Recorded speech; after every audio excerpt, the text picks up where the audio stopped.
service to the pure devotee, all that is troublesome to the heart is almost completely destroyed.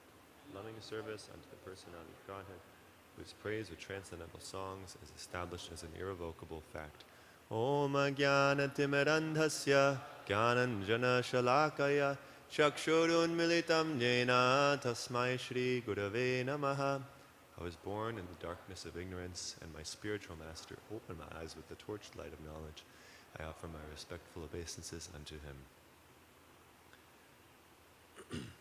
Hare Krishna, assembled devotees, thank you for being here. Some of the devotees are doing a drama practice, I hear. So we'll hear about the drama of Lord Parashuram.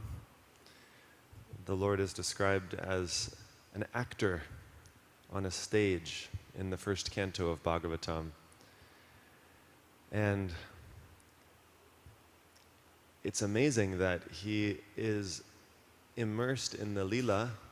The Lord, by the power of Yoga Maya, is able to enjoy different pastimes. And these pastimes are of all different varieties and flavors. So we get sweet pastimes of Krishna with Mother Yashoda and Nanda Maharaj and the cowherd boys and gopis in Vrindavan. And we also get pastimes like Lord Nrsimhadev ripping apart the Asura Hiranyakashipu. And we hear about Lord Parashuram chopping to pieces thousands, hundreds of thousands of warriors.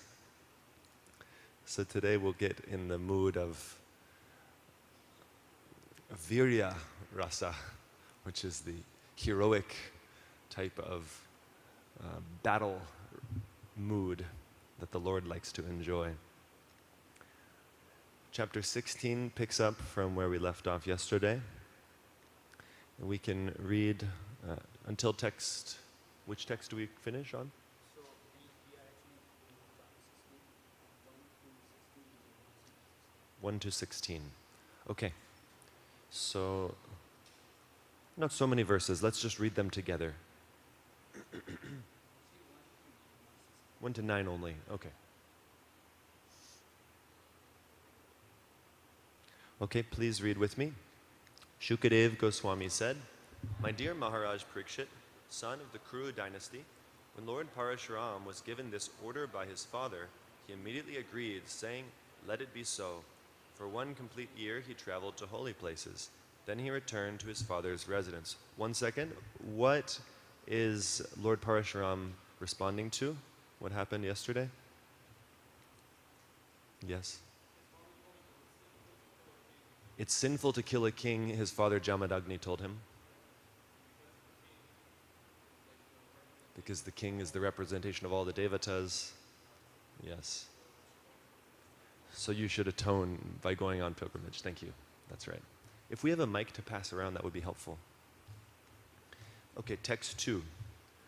Once when the wife of Jamadagni went to the bank of the Ganges to get water, she saw the king of the Gandharvas, decorated with a garland of lotuses and sporting in the Ganges with celestial women, Apsaras. She had gone to bring water from the Ganges, but when she saw Chitraratha, the king of the Gandharvas, sporting with the celestial girls, she was somewhat inclined toward him and failed to remember that the time for the fire sacrifice was passing.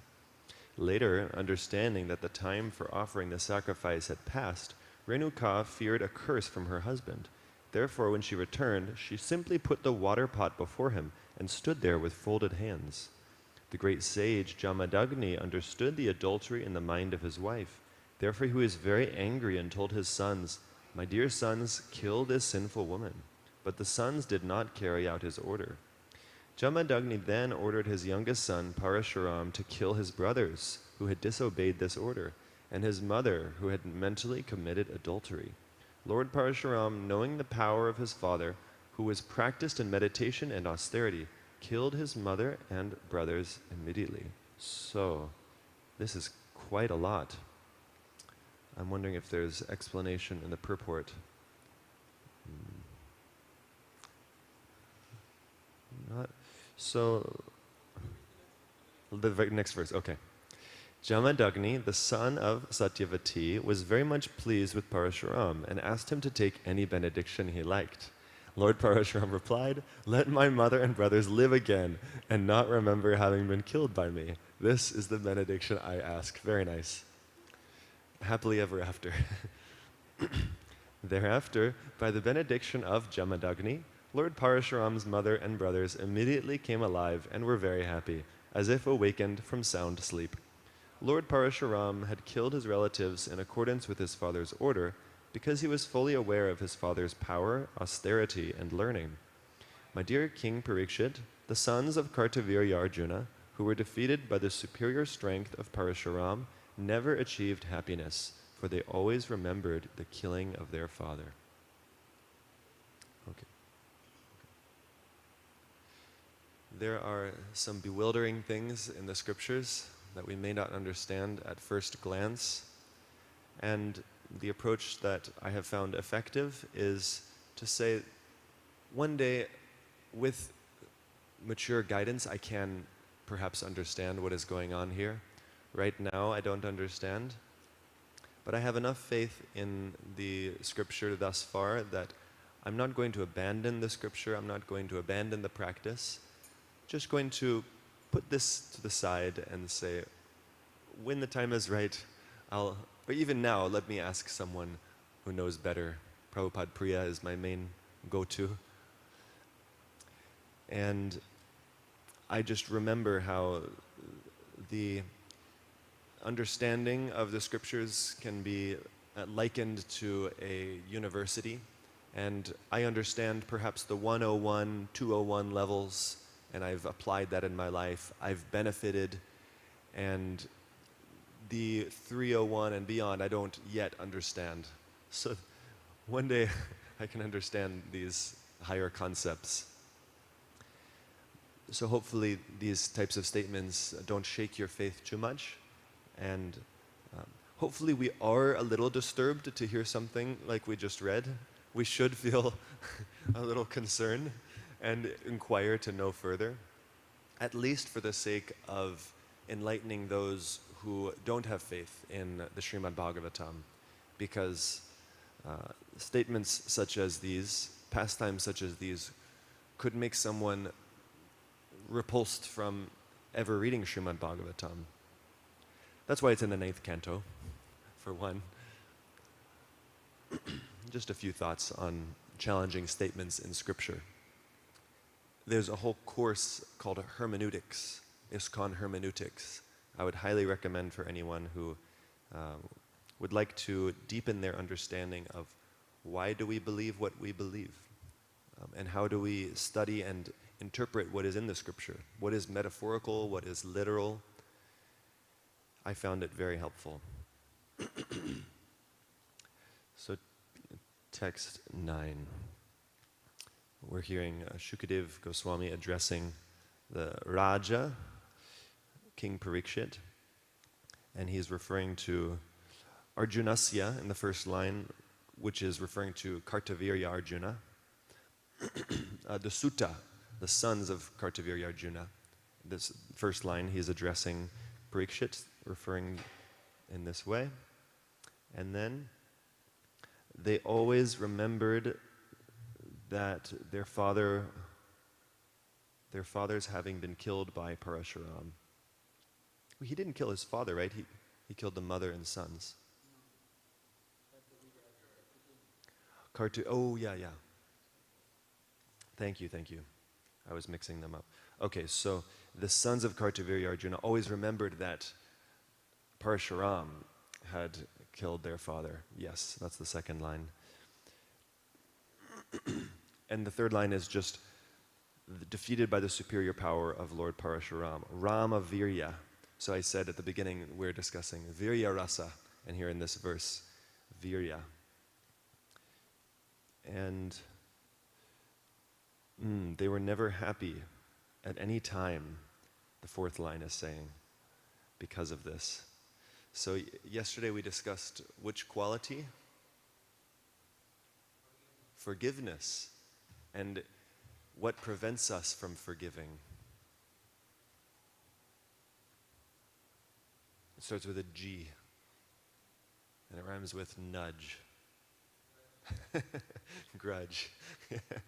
When we have a grudge, we don't want to let go of some wrong that has happened to us. So it appears that the sons of Kartavirya Arjuna were holding on to a grudge against Lord Parashuram. Okay, now we know what we're saying. Yerjunasya sutarajan smaranta swapiturvadam Rama virya parabhuta lebhide sharmana kvachit. So let's try alternating style. Yerjunasya sutarajan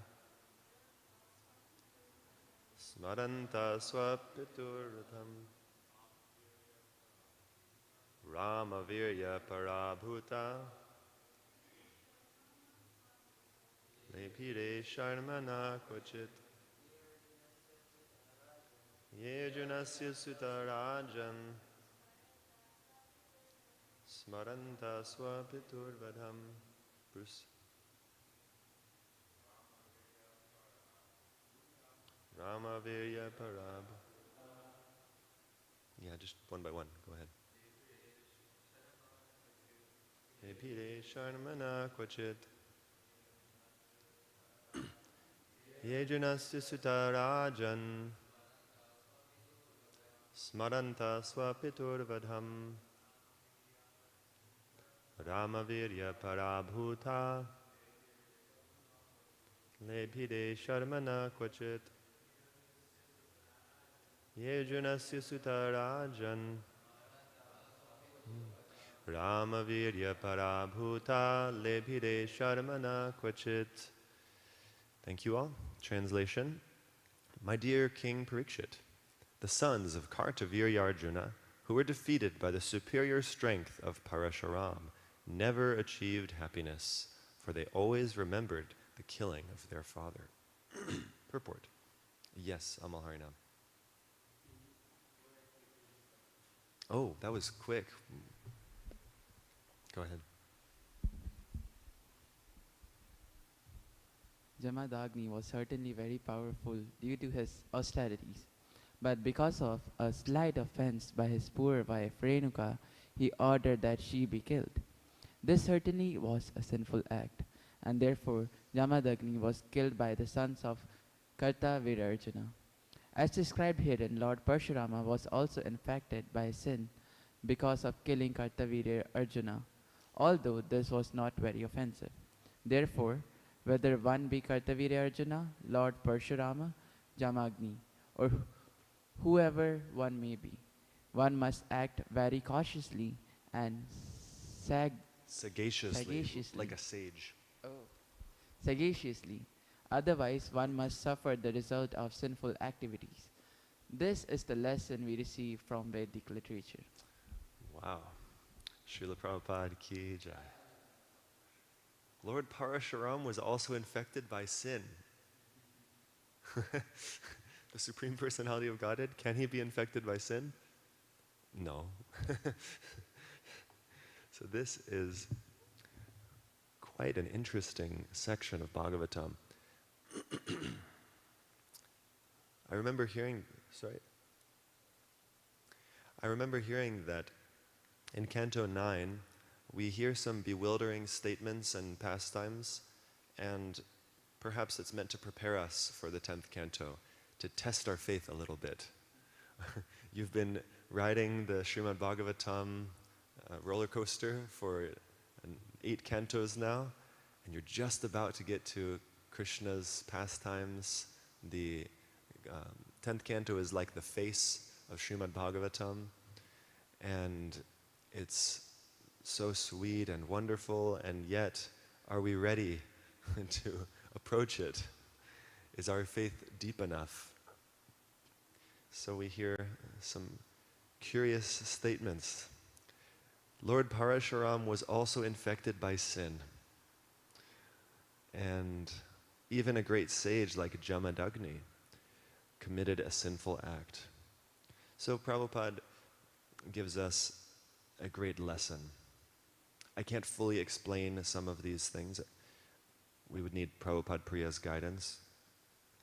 But no matter who one is, even if one is a great sage, even if someone is the Supreme Personality of Godhead, then one must act very cautiously and sagaciously, or one will suffer the results of sinful activities.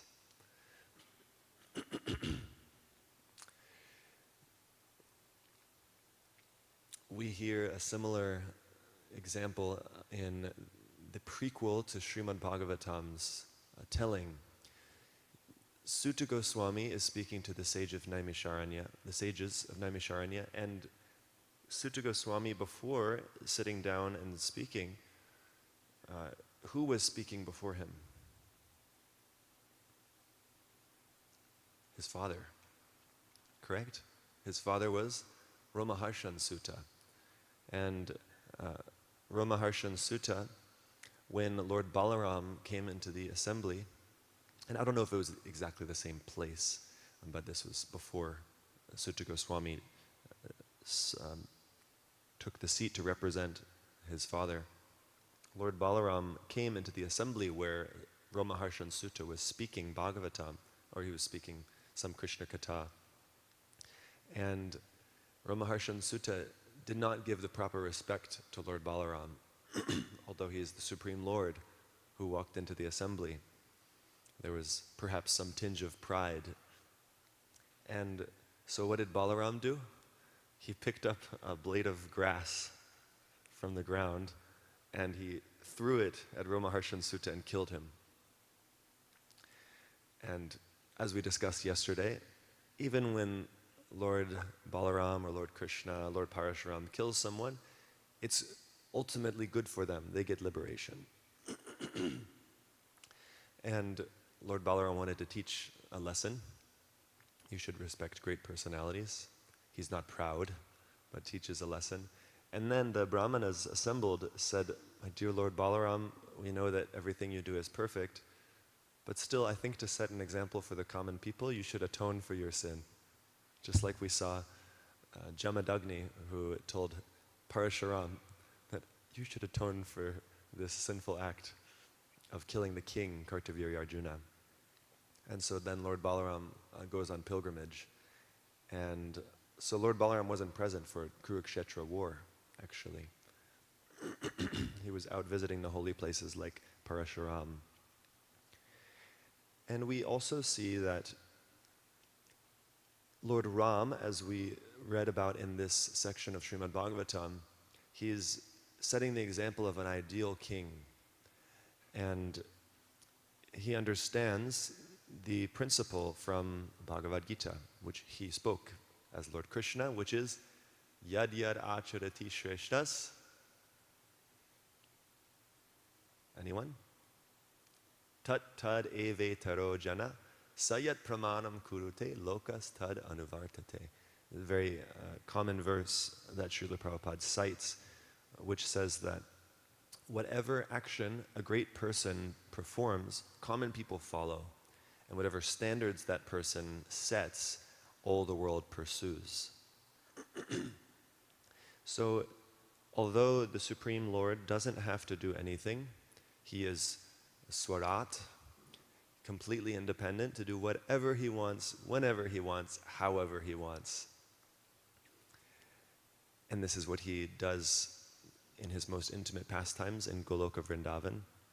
But here in this material world, he knows that people are crooked and will take any excuse to do sinful activities. So, as Lord Ram, he sets the ideal example of how to be a virtuous person, especially a virtuous leader, a virtuous son of Dasharath Maharaj, a virtuous brother and husband. In all respects, Lord Ram set the proper examples. And we hear that Lord Krishna doesn't always do this. Like there's some examples where Krishna does things that may bewilder, like any examples you can think of? Yes, Rohan? Damodar Lila? How is this one?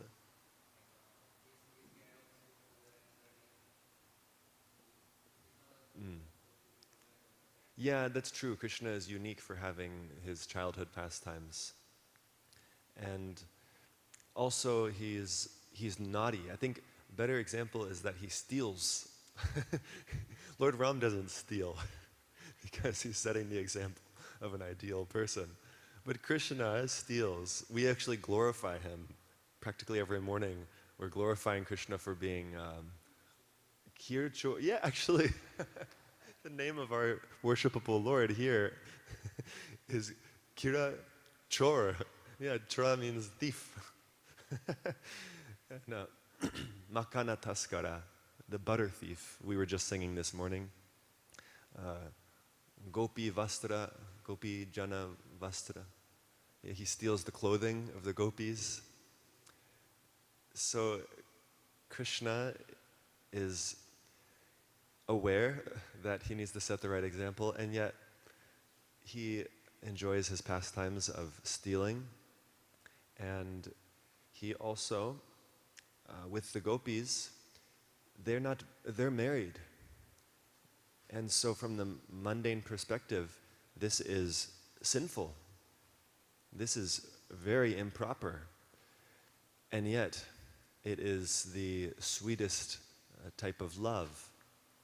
There's formal love that Krishna enjoys with the queens of Dwaraka, and even more free from any formalities and restrictions of marriage is the unwedded swakiya love that he experiences with the gopis. So, at the same time, Krishna, as a king in Dwaraka, sets the proper example for how someone should live, similar to Lord Ramachandra. We read that Lord Krishna wakes up in the morning and he does yajna, and he also meditates on himself. Yeah. We should not meditate on ourselves, though this is our conditioned state. Aren't you sometimes chanting japa? For me, it's not sometimes, it's often. And I'm just meditating on myself. And then I catch myself, oh yeah, I should stop planning, I should stop thinking about what I did yesterday, my desires, my needs, my body. Let me think about Krishna. So Krishna meditates on himself, setting the example that we also should wake up early and do the yajna of japa and kirtan. And he gives charity to brahmanas and so on. So those are a few reflections on the Lord's. Simultaneously, he can do whatever he wants. He's Swarat, Hare Krishna, Vital Bhakta. And he also sets the right example for all of us. So now, let's explore the verse itself. Shukadeva Goswami says that these sons of Kartavirya Arjuna never achieved happiness at any time. Lebhiri sharma na kvachit. Why? Because they were always remembering the suffering that Lord Parashuram had caused their family. Fortunately for them, they were meditating on Lord Parashuram and not just some criminal, because even if you meditate on the Lord in an unfavorable way, it's still purifying. Just like Kamsa. Kamsa meditated on Krishna always. Kamsa was very Krishna conscious. And yet, what was the problem?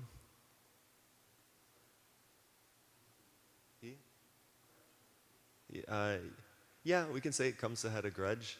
He specifically wanted to kill Krishna. Yeah, the sons here, they don't want to kill Parashuram.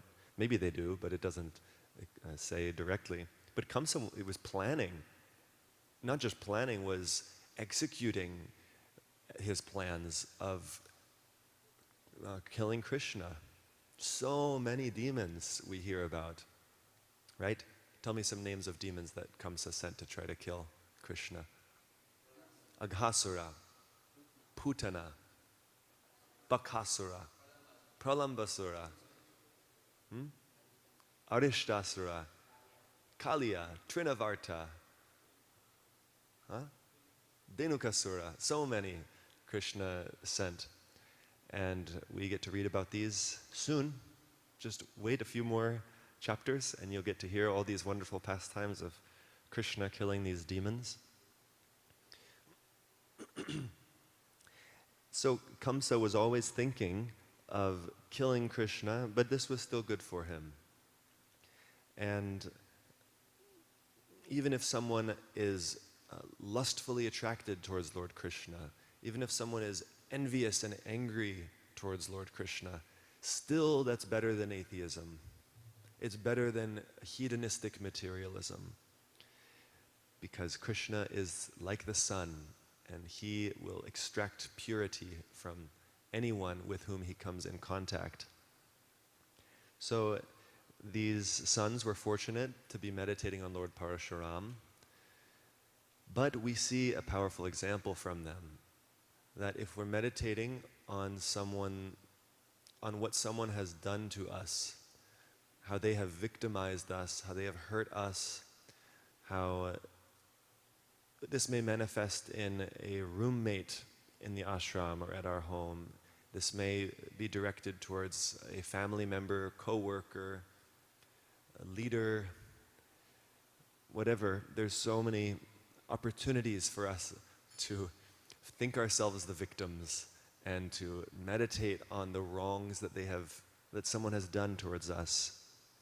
But the result will be na lebhire sharma na kvachit.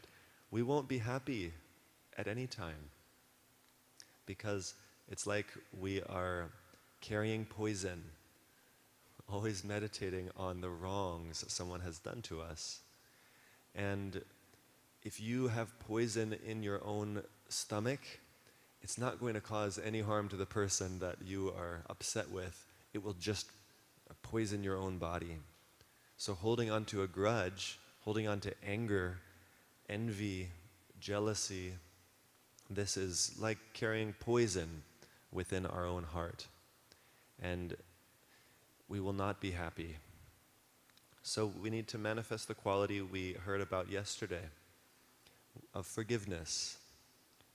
And who manifests this quality of forgiveness? Jamadagni said that. Brahmanas manifest this quality. So it's a quality in the mode of goodness. We need to pull ourselves up from passion and ignorance and come into a Brahminical way of life so that we can live in a state of forgiveness, so that we can be free in our exchanges. And like Krishna says in the Gita, we can not be disturbed by anyone and also not disturb anyone. Wouldn't that be a nice way to live? Even we can see on book distribution, it's a great training for this. You go out on the street and there's so many people who are disturbed by our presence, and so many people who disturb us. People just ignore you. People will criticize you. This one gentleman yesterday so forcefully, no! As if I was a dog that he was shooing away. So, to learn how to not be disturbed by others and, well, okay, not only to not be disturbed by others, not only to not cause disturbance to others, but also positively to bring pleasure to others and to feel pleasure in the association of others. Lord Shiva's example is cited in the 4th canto of Bhagavatam. He had this quality where he has this quality of magnifying even the tiniest good thing that someone else would do, or some little quality that is present, and see that as their main feature. So an example of this is 26 2nd Avenue, New York City. 1965 or 66, a homeless gentleman came into the room where Srila Prabhupada was giving a lecture, and probably intoxicated, likely reeking from some odors of the street. And he had some toilet paper with him, and he stumbled through the room and brought it into the bathroom and left it, and then walked out. And Srila Prabhupada acknowledged his service. Srila Prabhupada was very pleased. He didn't say, you smell bad, get out of here. He didn't shoo him away. He was very grateful to have the service of this deranged man.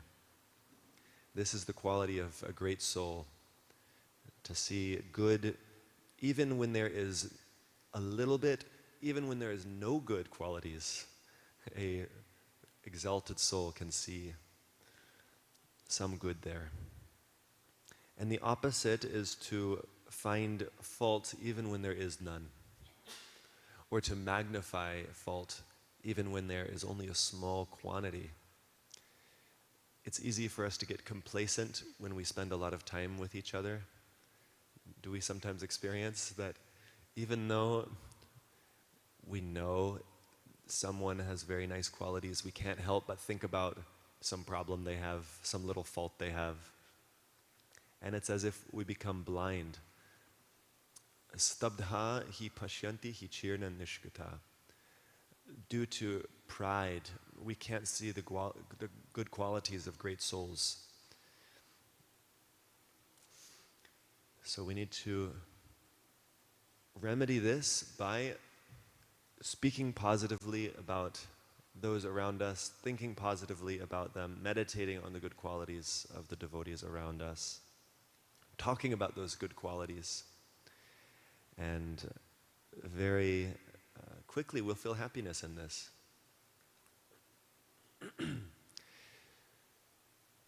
So I'll finish here and look for your reflections and questions.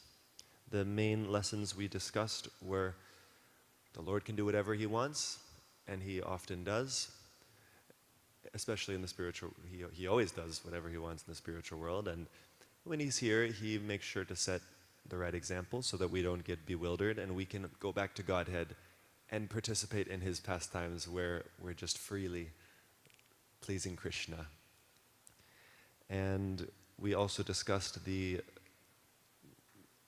fault, the great hurdle of grudges and how we won't be happy if we're holding on to grudges. And so we need to learn this quality of forgiveness and seeing the good in others. And we can do that by glorifying the devotees. Yes, so thank you for your attention. We can now hear some of your reflections. Yeah, let's have Rohan and Monil and Ishan and Devanshi in that order.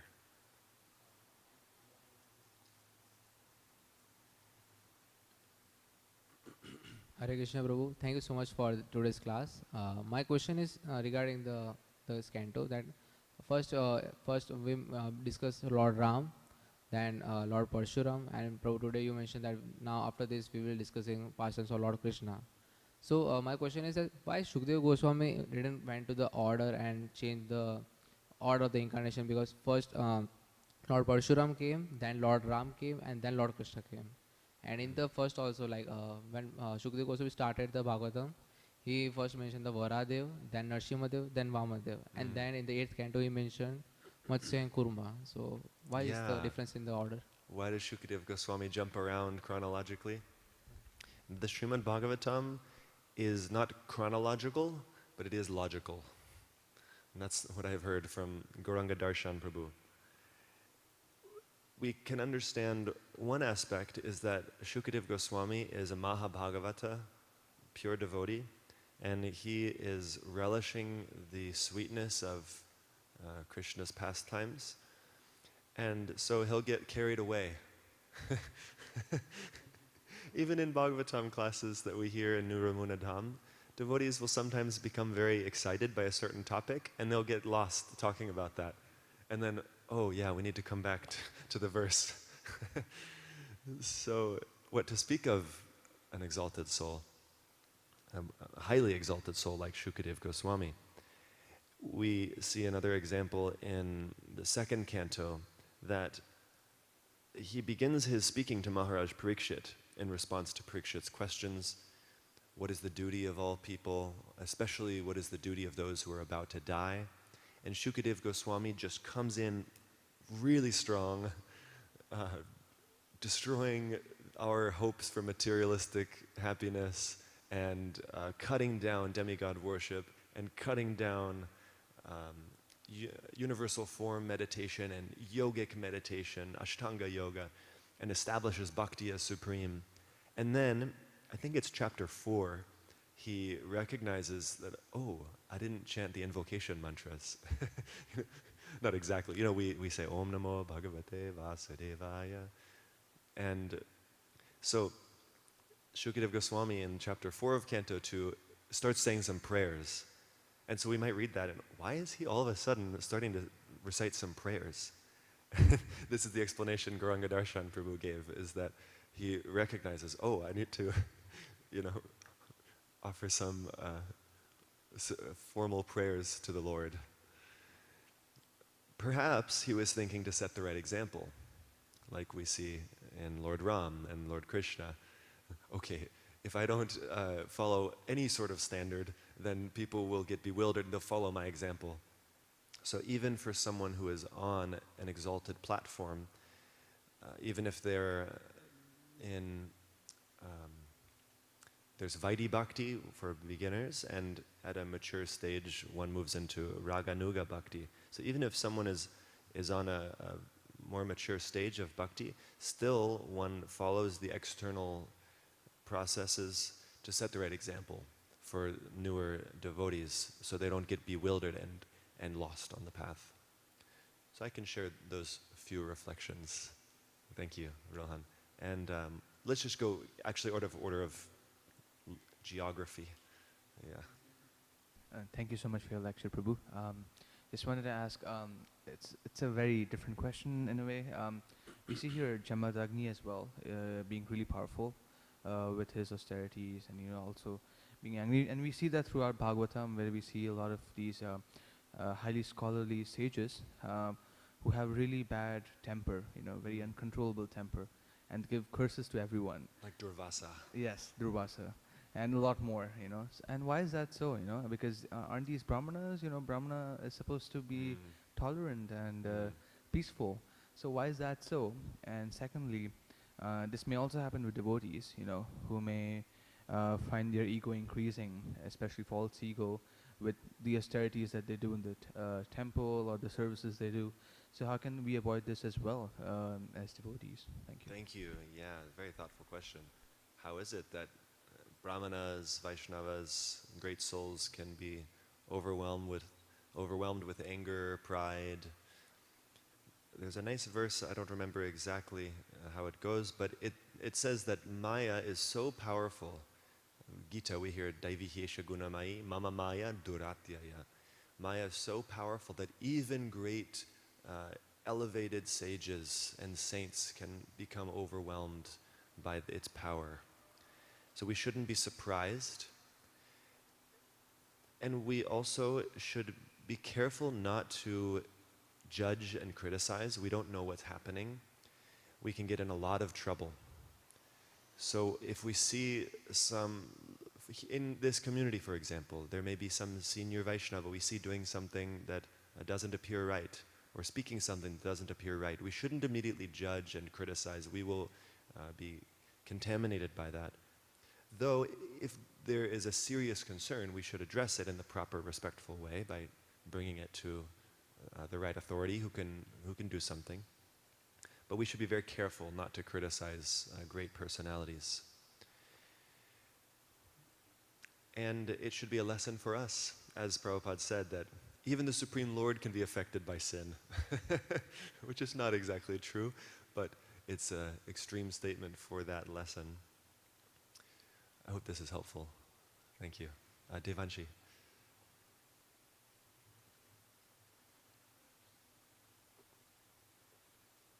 Hare Krishna, Prabhu. Hare Krishna.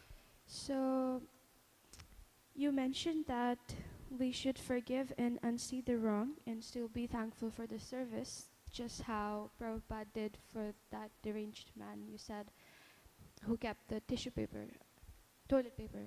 whatever it was. Sorry, I didn't hear that last part. Maybe if you angle it towards Sorry. you, I think that's better. Okay, is that better? Better. Okay, so you said Prabhupada was thankful for the service of that deranged man. I have been conflicted with this situation, which I need help with. So there's this person, I won't name him, who is doing some service at the temple, let's say, and he doesn't have the right consciousness to do that service as of now. And one of the leaders, because of the lack of people who could do that service, is still gave that service to that person again, which is somewhat related to newcomers, right? So is it okay for me to stand up and be like, hey Prabhus, this is not right, like this person doesn't have the right consciousness to lead that program, or should I be very forgiven and be like Yeah. you know? This is where forgiveness becomes complicated. Yeah. Yes. You have a formal position as a leader, right? So you have a different situation than most of us here, that most of us are part of the community, and it's not our duty to find fault and make corrections. But your duty is to stand up and correct and voice when there is something off, because you actually have been given a power and influence. So if an individual is disrupting members of the community in a serious way, or there's a danger of that, then it should be seriously considered. At the same time, the spiritual life of that individual needs to be considered, because if they're serving in Gopinath's temple, then they're a Vaishnava, and we don't want to have them go away and be discouraged, what to speak of, becoming critical, speaking ill about devotees. So it's very sensitive. And it reminds me of the first canto. There's the intrigue of Ashwatthama. And there's different opinions. Bhima and Krishna are saying, kill him. And Draupadi and Nakula, Sahadev, Arjuna, Yudhishthira say, save him, he's a Brahmana, he's our teacher. And so what is best in that situation? Arjuna has to figure it out. Did I say Arjuna said he wants to kill him? Arjuna's confused, he's stuck in the middle, yeah. That's his position. And so Krishna smiles and is challenging Arjuna to use his intelligence and figure it out. So we need to consult mature devotees and pray sincerely so we can do what is best. It's a delicate situation that you're in, but your sincere prayers and consultation Krishna will reveal what's best. And we can talk more details, specifically, privately, if I can be of any service. Great, thank you. Sure.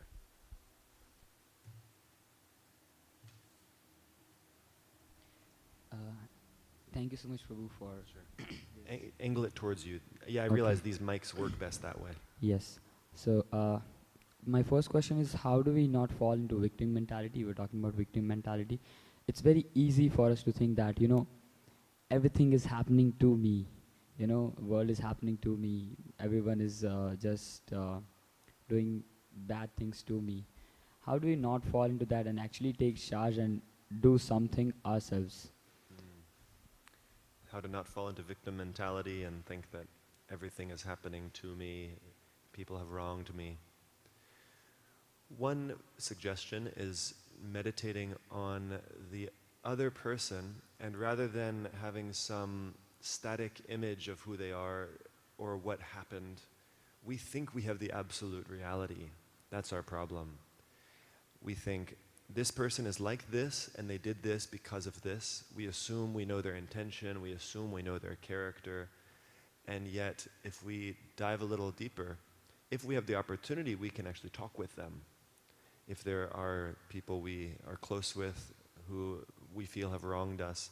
And I found, especially with devotees, most of the time they sincerely made a mistake and they actually recognize the mistake and they're feeling guilty about it and they're working on improving themselves. So exploring a little deeper where it's possible is helpful.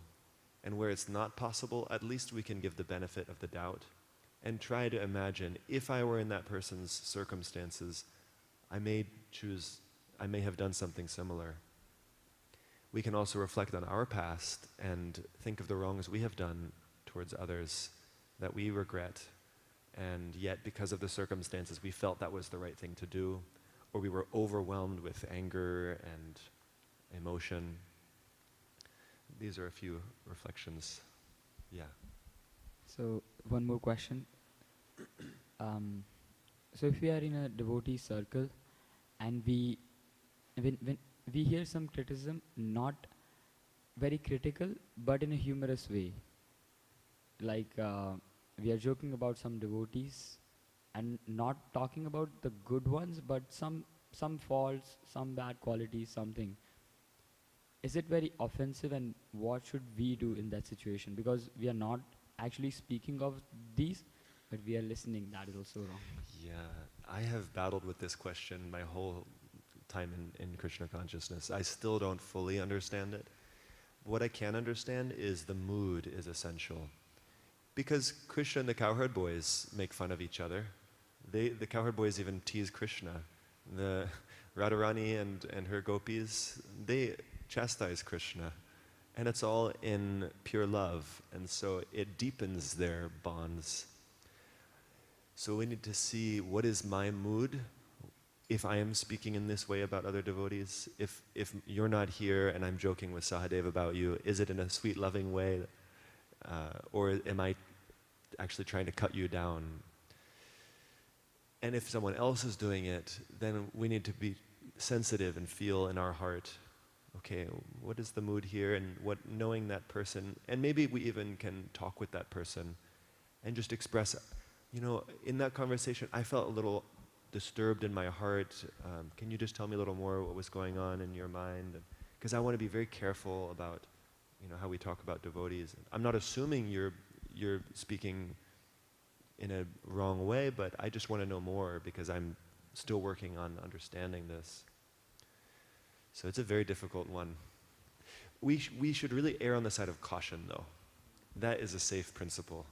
Better, if we're going to tease devotees, we do it in front of them and see how they react.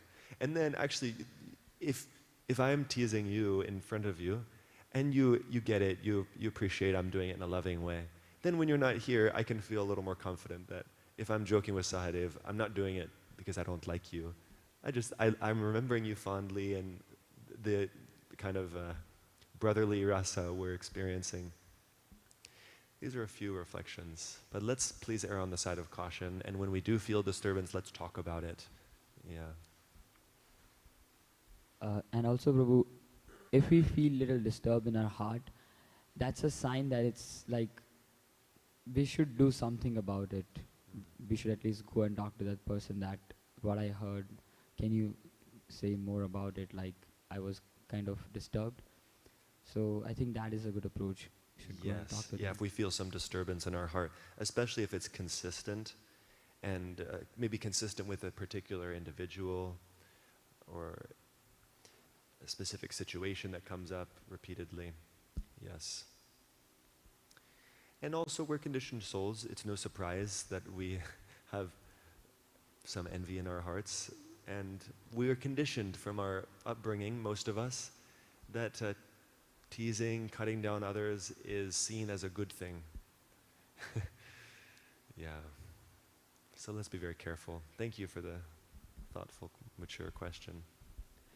And thank you all for your kind attention. I hope we can all go deeper in our forgiveness, in our Brahminical lifestyles, all for the aim of bringing pleasure to Gopinath and one day if he so desires, we can reunite with him in his eternal pastimes and experience what it's like to tease Krishna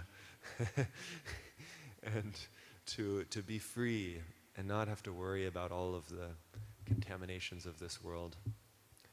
Or if Krishna wants to keep us here in this world, birth after birth, to make others happy, then that also we can be open to. Janmani janmanishvare bhavatad bhaktirahaitu ki tvai.